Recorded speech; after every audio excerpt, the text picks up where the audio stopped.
this is something that I've wanted to do for a while now. It's hard for me to pick out my favorite Marvel Legends out of both lines, the Toy Biz and the Hasbro, because there's so many good figures. More on the Toy Biz end than the Hasbro, but still some good Hasbro figures there. It's a lot easier to pick out the figures that I have troubles with or are my least favorite, going from the least offenders to the worst offending figures. We're going to start with an honorable mention here, and that is Psylocke. She's not as good as a figure as she could have been, mostly due to paint issues and the hips, but I do give them points for trying to carry off a very posable female figure. You know, the face, it could be a little bit better, but it's not that bad. Same with the hair. Wish they went for a brighter pink, purplish color. Next is Mr. Sinister. Now, there are some nice details in his costume here. Just the sculpt of it, and you can see there's some blotches of paint down here.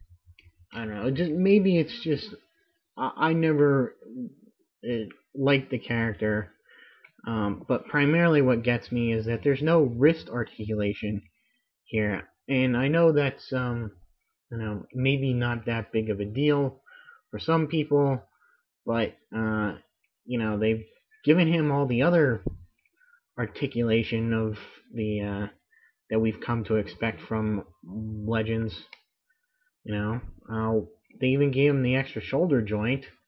Why no wrist twist? Some issues with the little cape here. They could have glued that down a little bit, I think.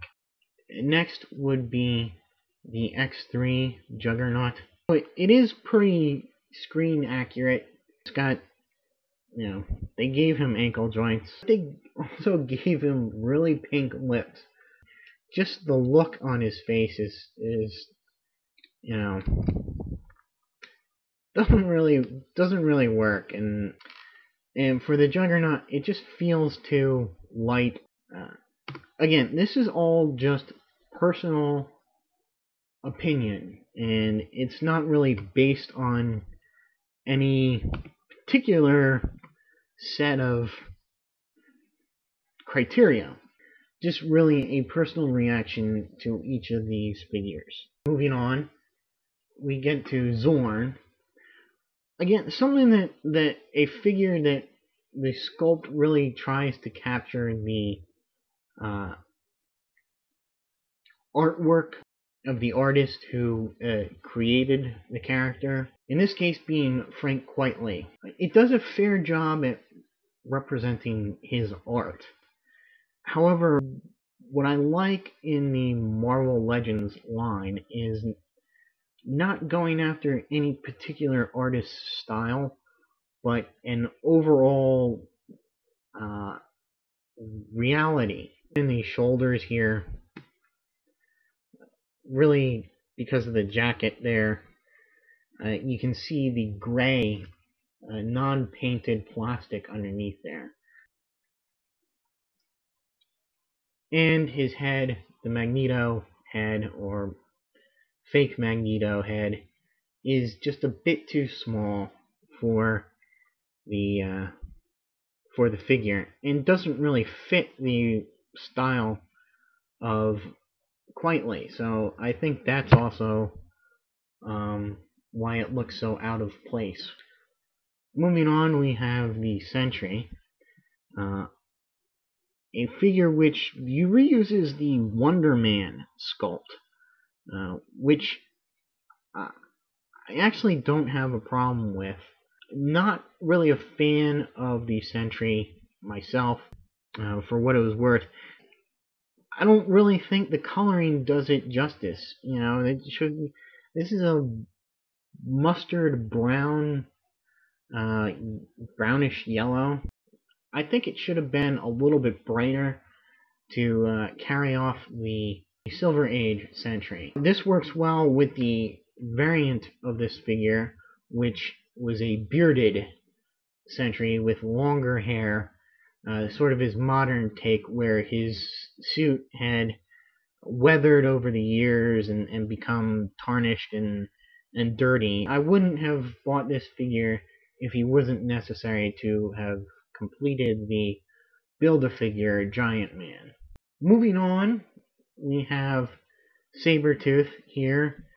This version of Sabretooth in his like 90s costume, I just can't get over the arms. Yeah, I know they're quite accurate to the costume with these little spurs and stuff, and I don't mind the head sculpt here.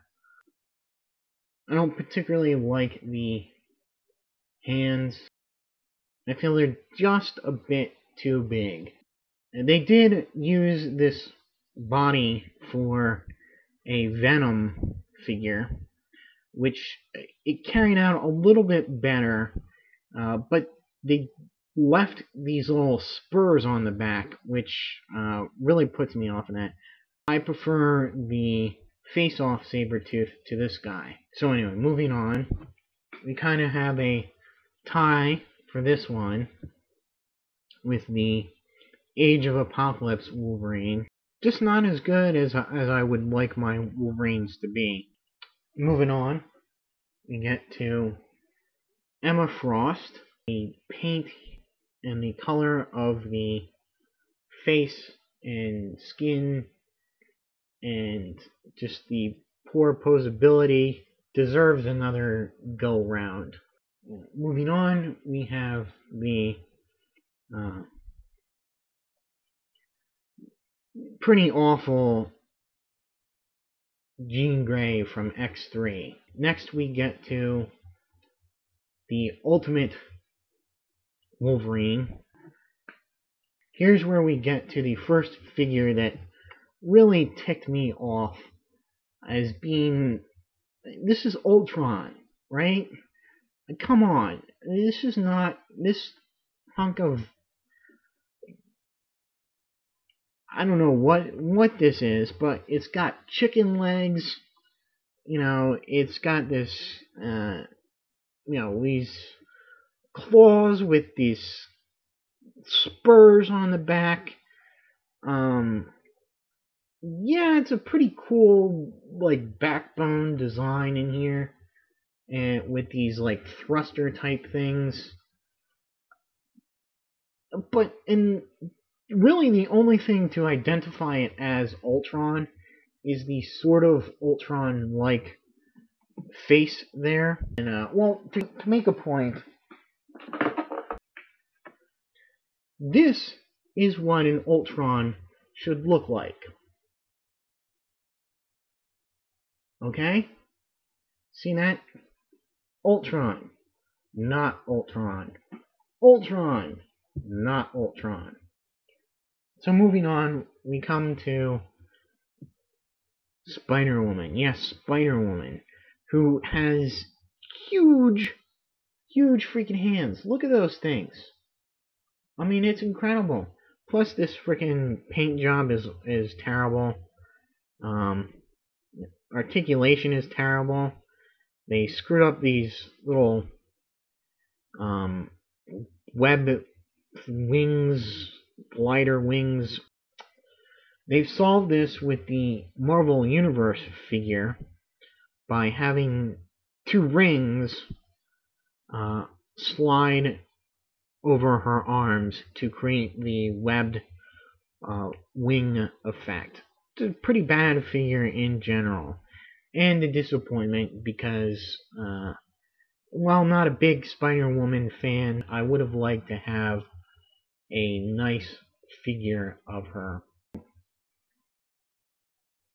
Moving on, we have another tie And if I had her, this would actually be a three-way tie, and with Electro. And it's mainly the body type that I take issue with this weird female joint that can't really get any cool poses out of. And even they realized how crappy this was, because they changed this when they did the Jean Grey Phoenix figure, and they redid the hips into a more ball joint like place of articulation. Over time, this joint and the hip joint there have really come to really tick me off, as that they just have become so loose over time that the figure doesn't really stand up, and that's what annoys me. They will stand for at least a few seconds, even a few minutes, but they're guaranteed to eventually fall down. So who is the winner, or in this case the loser, of my very least favorite Marvel Legend? And that would be Longshot. Yes, he is just terrible.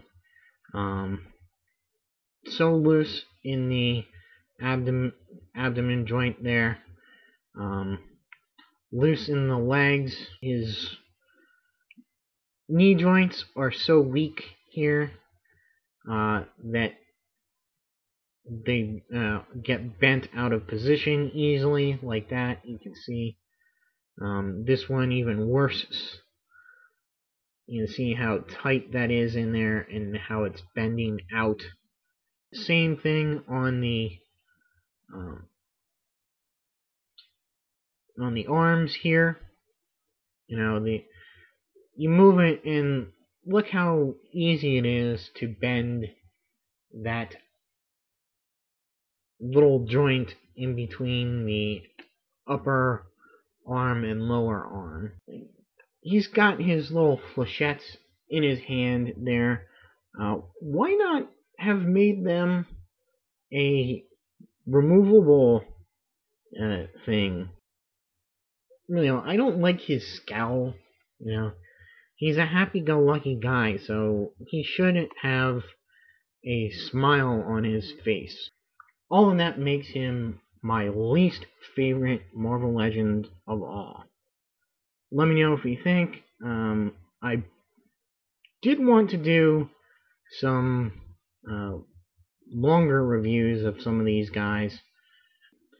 Some I've already done, but let me know if there's any one in particular that you want to see. So I guess that'll be it, and until my next video, I'll see you.